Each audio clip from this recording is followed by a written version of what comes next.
Hebreus, capítulo 2.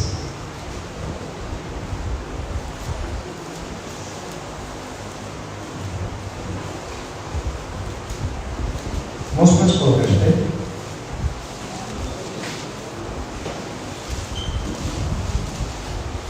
Hebreus, capítulo 2,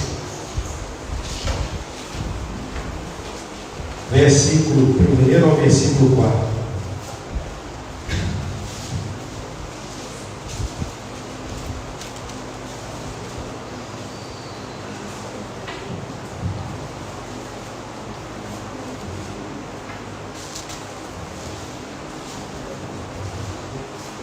Todos acharam? Amém. Acredito que a versão da grande maioria dos irmãos é a Almeida Revista e Atualizada, não é isso mesmo? A palavra do Senhor diz assim: por esta razão, importa que nos apeguemos com mais firmeza às verdades ouvidas, para que delas jamais nos desviemos. Se, pois, se tornou firme a palavra falada por meio de anjos, e toda transgressão ou desobediência receber o justo castigo, como escaparemos nós se negligenciarmos tão grande salvação, a qual tem sido anunciada igualmente pelo Senhor, foi-nos depois confirmada pelos que a ouviram, dando Deus testemunho juntamente com eles, por sinais, prodígios e vários milagres, e por distribuição do Espírito Santo, segundo a sua vontade. Amém? Amém. Que Deus nos abençoe e nos faça entender a sua palavra. Podemos assentar?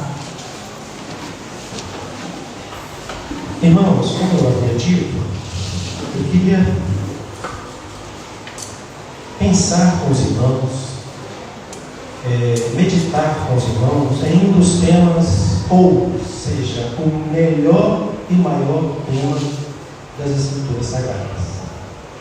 Quem pode me dizer que tema é esse? Aquilo que todos nós recebemos por causa da encarnação, da morte e da ressurreição do nosso Senhor. O que todos nós recebemos? Salvação. Então eu queria pensar com os irmãos nessa noite a respeito deste assunto, salvação. Só que o escritor de Hebreus, ele faz uma colocação que deveria nos intrigar. Porque quando ele se refere à salvação, qual é a expressão que ele antepõe a essa palavra, salvação? Qual é? Uma tão grande salvação. Vamos ver o texto? Mantenha a sua Bíblia aberta aí, ó. Versículo 3 do capítulo 2. Como escaparemos nós se negligenciarmos tão grande salvação? Meus irmãos, essa expressão, tão grande salvação, ela deveria, no mínimo, nos despertar certas curiosidades. Por quê, queridos? Porque nós, quando estudamos salvação, nós estudamos várias faces da salvação. Salvação como um projeto de Deus, salvação como um ato da graça e que o homem alcança pela fé, salvação como um ato do amor de Deus.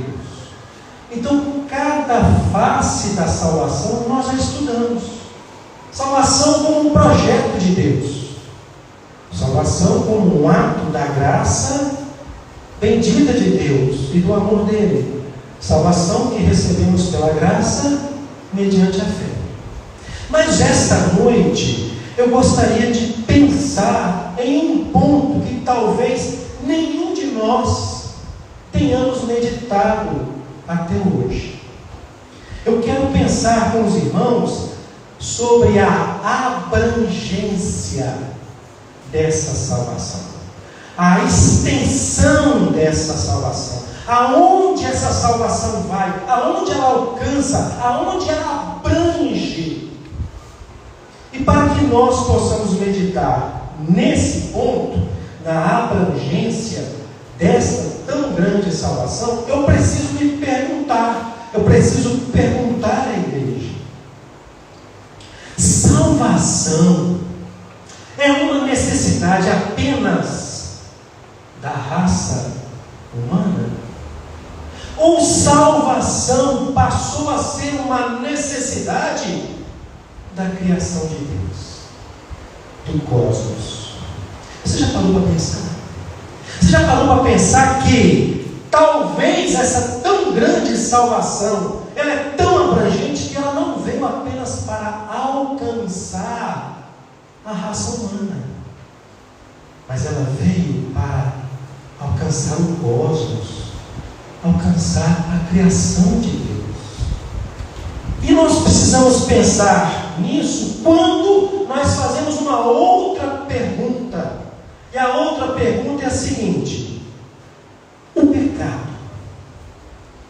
pecado ele atingiu apenas a raça humana? O pecado trouxe juízo, trouxe maldição apenas para a raça humana? O pecado foi tão danoso, mas tão danoso, que além de atingir a raça humana, ela atingiu o cosmos, ela atingiu a criação. Eu preciso responder essas perguntas. E em cima disso, nós vamos trabalhar entendendo a abrangência desta tão grande salvação. Então vamos passear pela Bíblia, vamos viajar nesse contexto, vamos ver o que a palavra de Deus ela nos ensina sobre a abrangência dessa salvação. Abra sua Bíblia, por gentileza, em Gênesis capítulo 1, versículo 26 e 27.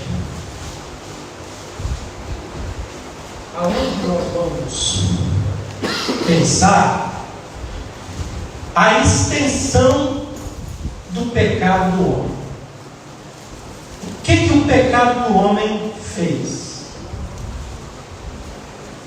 Nós vamos passar a ter noção do estrago que o pecado de Adão e Eva trouxe, não apenas para eles, mas trouxe para a criação de Deus. A palavra do Senhor diz assim, lá em Gênesis, capítulo 1, versículo 16, Gênesis capítulo 3, versículo 17 e 19, tá? Gênesis capítulo 3, versículo 17 e 19, a palavra de Deus fala assim: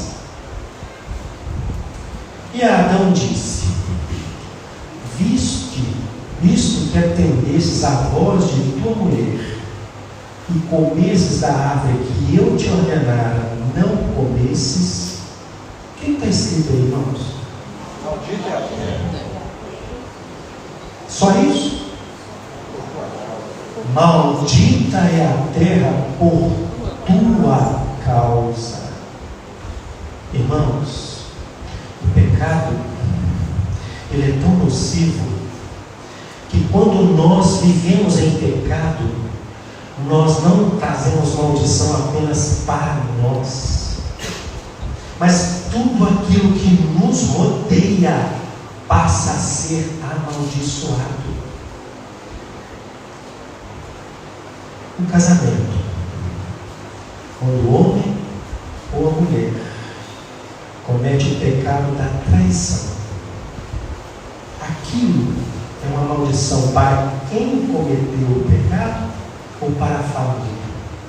Aquilo traz destruição para quem cometeu o pecado ou traz destruição para toda a família?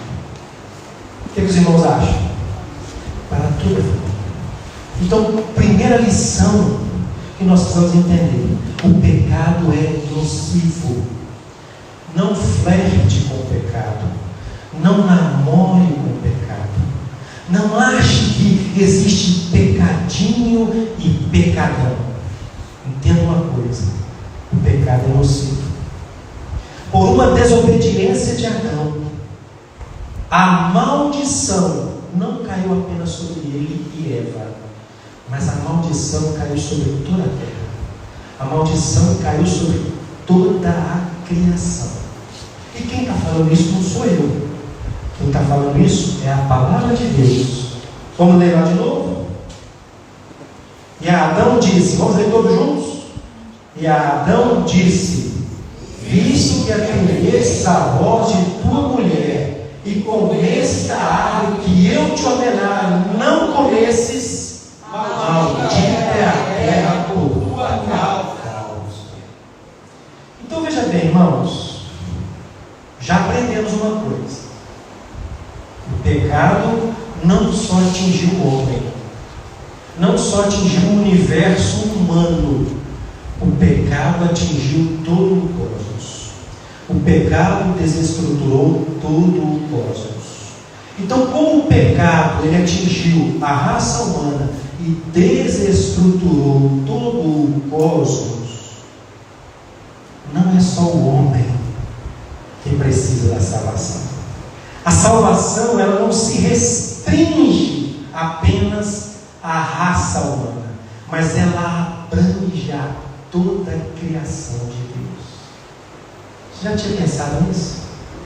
Você já tinha imaginado que aquilo que Jesus Cristo fez na cruz do Calvário, aquela salvação que Ele veio nos trazer, ela não foi apenas para o ser humano, mas ela foi para toda a criação de Deus?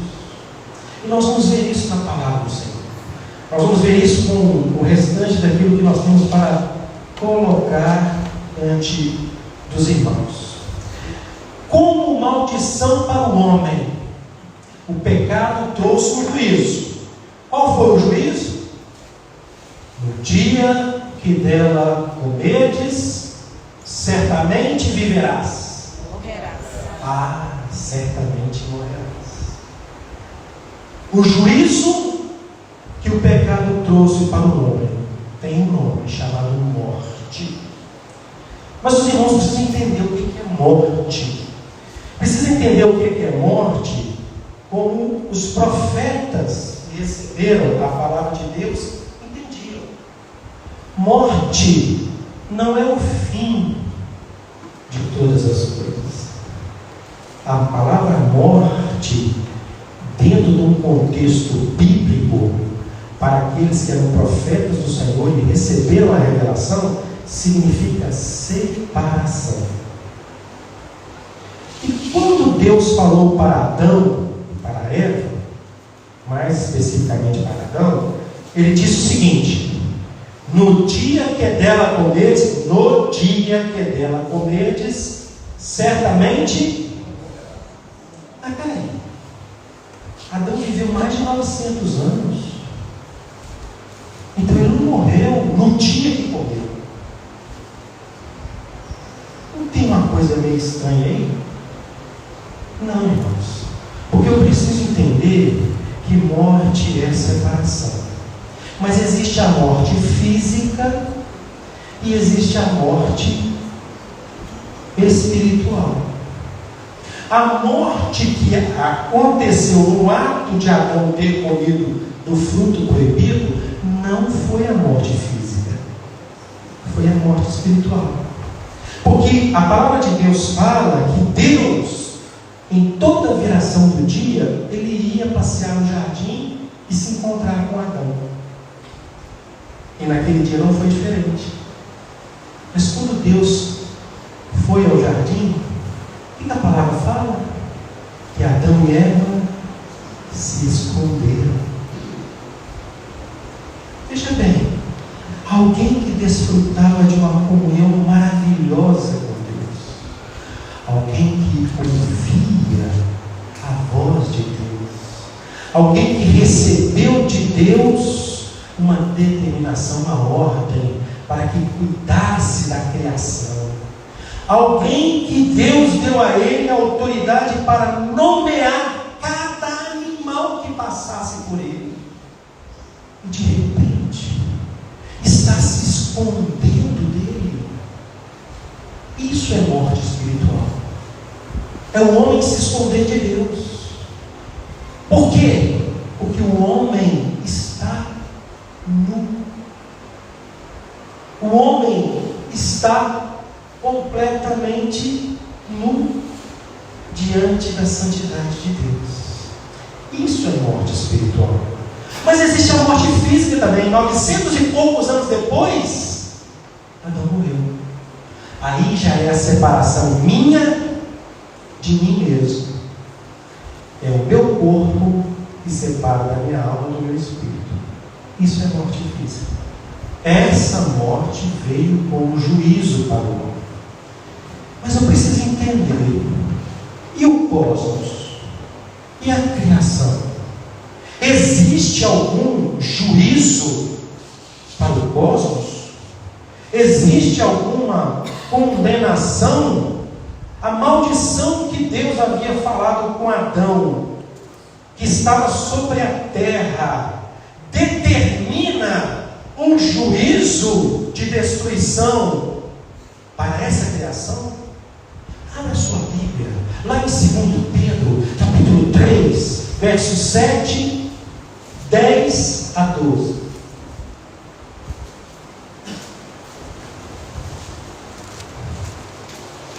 A palavra do Senhor diz assim, preste bastante atenção. Ora, os céus que agora existem e a terra, pela mesma palavra, têm sido entesourados para o fogo, estando reservados para o dia do juízo e destruição dos homens ímpios. Virá, entretanto, como ladrão, o dia do Senhor, no qual os céus passarão com um estrepitoso estrondo, e os elementos se desfarão abrasados.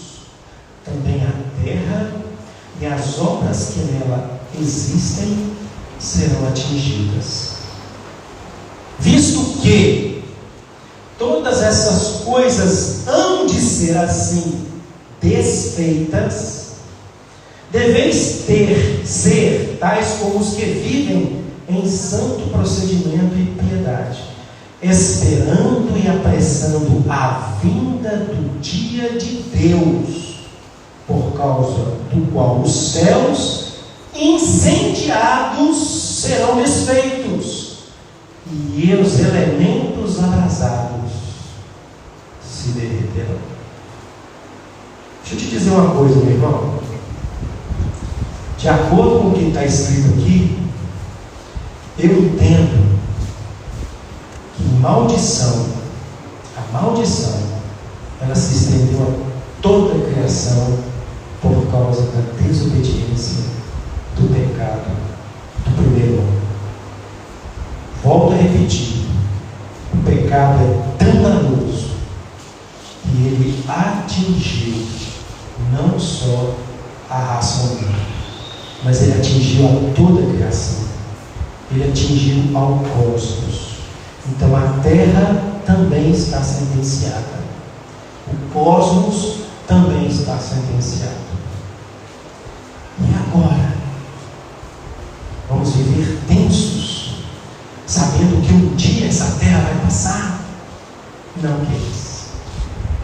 Porque nós aguardamos e vivemos a esperança da tão grande salvação. Um dia o homem pecou, a maldição entrou e atingiu todo o cosmos. Um homem morreu, ressuscitou e toda a maldição foi tirada. Louvado seja o nome do Senhor. Abra sua Bíblia lá em Apocalipse. Você vai entender uma coisa que eu vou te dizer aqui agora. Apocalipse capítulo 22, verso 1 e 3. É um livro que nos mostra muitas promessas. Conta a história da igreja, do povo de Deus, do princípio ao fim. O texto em Apocalipse 22 diz assim, ó: então me mostrou o rio de água da vida, brilhante como cristal, que sai do trono de Deus e do Cordeiro. Louvado seja o nome do Senhor. Quem é o Cordeiro de Deus que tira o pecado do homem? Jesus. O pecado do homem?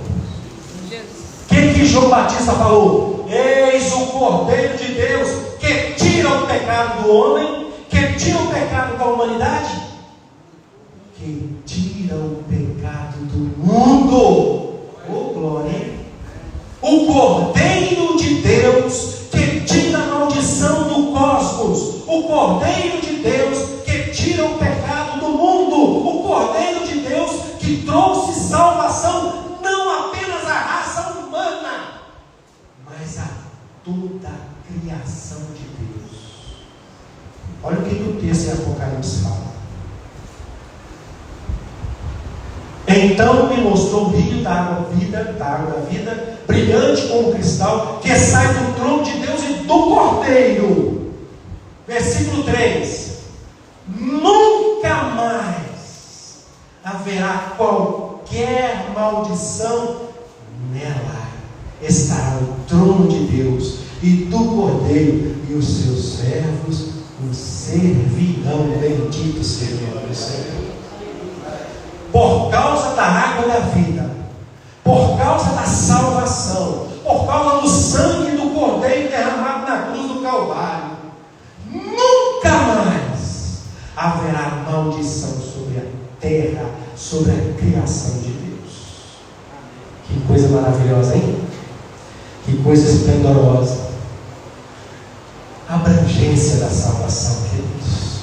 Abre a sua Bíblia lá em Efésios capítulo 1, versículo 9 a 10, você vai entender a abrangência da salvação. A salvação, ela veio para o cosmos, não apenas para nós, os homens. Por isso nós podemos crer na restauração, no novo céu, na nova terra. Porque essa salvação tão grande, ela tem uma abrangência maior do que a maldição. Bendito seja o Senhor.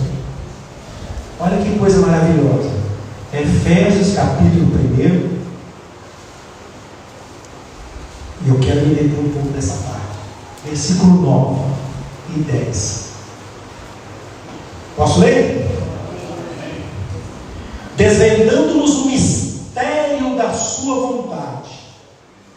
Quem está desvendando o mistério da sua vontade é Deus, através da sua palavra, pelo Espírito Santo. Desvendando-nos o mistério da sua vontade, segundo o beneplácito, a benevolência, a bondade que propusera em Cristo, de fazer convergir nele, na dispensação da plenitude do tempo, todas as coisas, tanto a luz, céu, como as da terra. Irmãos, o mistério de Deus nos foi revelado, fez convergir em Jesus Cristo todas as coisas, tanto do céu como a da terra. Agora preste atenção. Preste atenção. Essa tão grande salvação, para que ela tivesse toda essa abrangência que nós aqui estamos falando, para que ela eliminasse de uma vez por todas a maldição, ela tinha que primeiro atingir o lugar. E o texto fala: fez convergir nele todas as coisas. Em primeiro lugar, tanto as do céu como as da terra. Eu vou te dizer uma coisa que talvez você não saiba.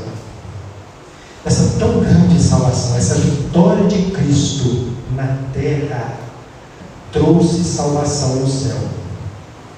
Mas será que o céu precisava de salvação, pastor? Estou falando de heresia aqui? Será que o céu precisava de salvação? Abre a sua Bíblia, Apocalipse capítulo 12, verso 10 a 12.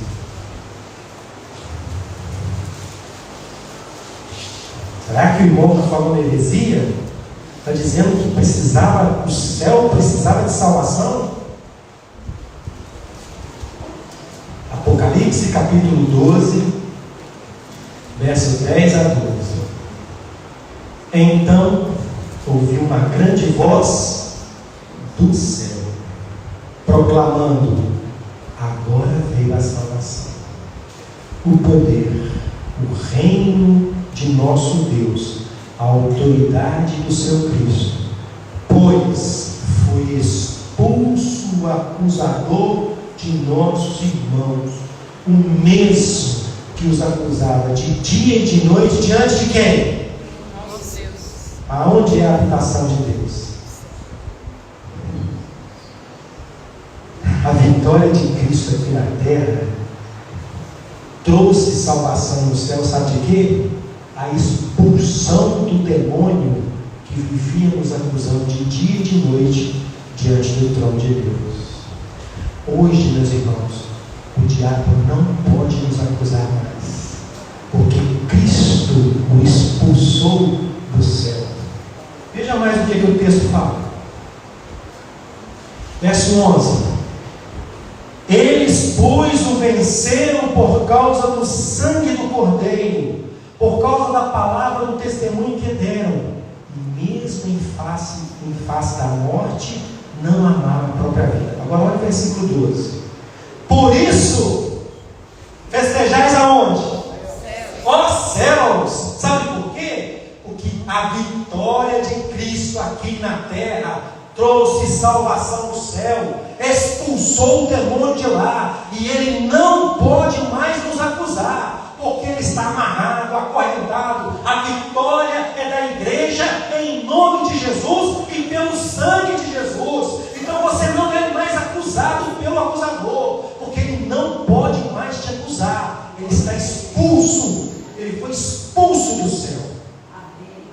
Irmãos, você parou para pensar nisso? A extensão dessa salvação, a abrangência dessa salvação. Primeiro tinha que tirar o diabo de lá, para depois vir dar ao homem um novo nascimento, e para depois restaurar a terra, porque não haveria grande salvação se o diabo continuasse lá nos acusando, porque mesmo lavados e remidos no sangue de Jesus, ainda somos falhos. Mas ele não pode nos acusar, porque o sangue de Jesus é que está todos os dias sendo derramado sobre nós, nos lavando, nos libertando, nos purificando, nos santificando e nos fazendo prazerosos aos olhos de Deus. O diabo não pode me acusar mais. Irmão, isso é muito bom. Ah, Fábio, então você está dizendo que o diabo não pode acusar mais o homem? Não pode. Então e o ímpio? Não é o diabo que acusa, é a própria lei, é a lei de Deus que o condena. Não é o diabo que vai condenar os homens, mas é a lei de Deus que vai condená-los, porque Cristo Jesus veio para cumprir toda a lei, e quem está debaixo de Cristo Jesus, a lei não pode condenar. Glória a Deus. Mas quem não está debaixo de Cristo Jesus, não é o diabo que vai condená-los, mas é a lei de Deus. Porque Cristo Jesus cumpriu a lei por mim, que era incapaz de cumprir, por você, que é incapaz de cumprir. Irmão, você está entendendo a abrangência dessa salvação? Nós estudamos várias faces da salvação. Uma salvação que é um ato da soberania de Deus, é uma face da salvação que nós estudamos. Salvação que é um ato de fé e da graça de Deus, também é uma face da salvação. Salvação que é um ato do amor de Deus, também é uma face da salvação. Hoje nós estamos entendendo uma outra face da salvação, que é a sua abrangência. Ela não veio só para nós, mas ela veio para toda a criação de Deus. Amém, queridos? Amém. Por isso que eu creio nisso aqui. Abre sua Bíblia, Apocalipse capítulo 21. Com toda a minha força, com toda a minha alma, com todo o meu coração, eu creio nisso aqui. Apocalipse 21. E você também pode crer. E você vai prestar atenção no verso 5. Apocalipse 21, capítulo 21, versículo 1 a 5.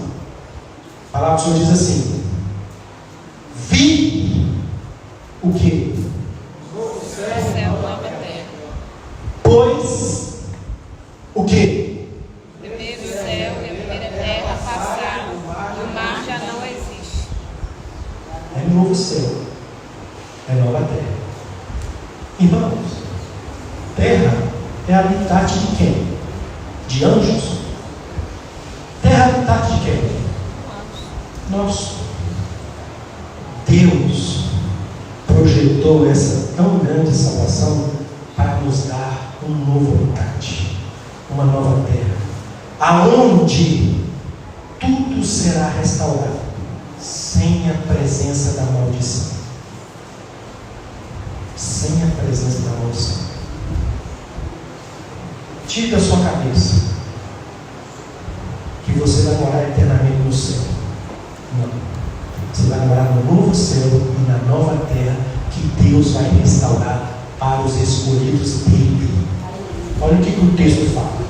Olha o que o texto, não é eu que falo, olha o que o texto fala. Vi também a cidade santa, a Nova Jerusalém. O que a Nova Jerusalém fazia? Descia do céu. Peraí, se ela descia do céu, ela não vai estar lá no céu mais. Ela vai para onde? Para a nova terra. Preste atenção. Da parte de Deus, ataviada como noiva, adornada pelo seu esposo. Então ouvi grande voz vinda do trono dizendo: eis o tabernáculo de Deus com...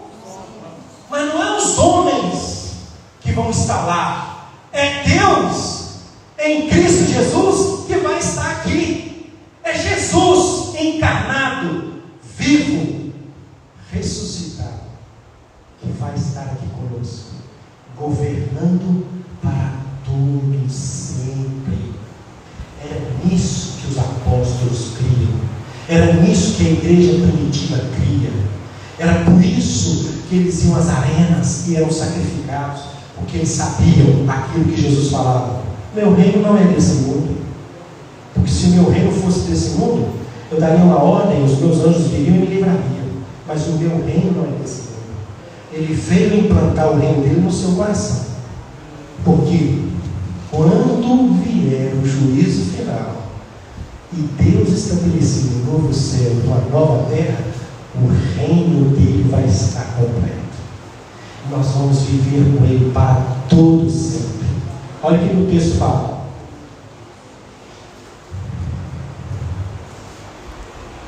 Versículo 4: e lhes enxugará dos olhos toda lágrima.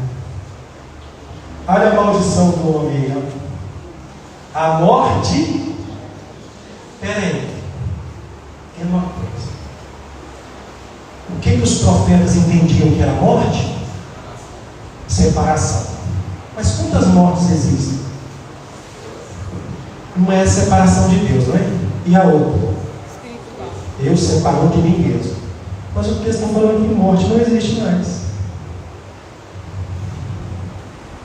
Eu não vou estar mais separado de mim mesmo. Eu vou estar transformado. A minha alma vai estar unida ao meu corpo, que já vai ter morrido. Não sei quando que Jesus vai voltar, mas não vai ser esse corpo cheio de pecado, de dificuldade, que envelhece, cresce barriga. Não, vai ser um corpo santo, bendito, transformado, como o corpo de Jesus.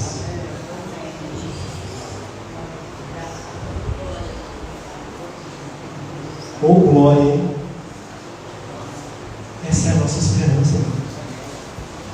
Não espera nada desse mundo, não. Não ame esse mundo, não. Não queira lutar por esse mundo, não. Porque o nosso reino não é daqui. O nosso reino é o novo céu e a nova terra. E nós seremos transformados. Agora, olha o último versículo. Eu sou apaixonado por esse versículo. Eu amo esse versículo. Quando eu entendi isso, olha o versículo 5. E aquele que está sentado no trono. Quem é que está sentado no trono, irmãos? É o Wagner? É o pastor Roberto? Quem é que está sentado no trono? Eu posso me enganar. O pastor Roberto pode se enganar. Mas aquele que está sentado no trono jamais se enganou. Eu posso mentir. O pastor Roberto pode mentir. Mas aquele que está sentado no trono jamais mentiu. Então olha o que o texto fala. E aquele que está sentado no trono disse: eis que faço nova todas as coisas. E acrescentou: escreve. É aqui que vem a minha paixão, porque todas estas palavras são fiéis e verdadeiras. O meu coração pode me enganar e me fazer não acreditar nisso, mas a promessa está aí, é fiel e verdadeira. E por isso eu posso caminhar crendo que essa tão grande salvação, ela não veio apenas para atingir a raça humana, mas ela veio para toda a criação de Deus. Eu posso seguir crendo que a vitória de Cristo aqui nessa terra trouxe para nós salvação até nos céus. Que Deus nos abençoe, Deus. E que nós possamos valorizar, amar, dedicar-nos a esta tão grande salvação. Amém?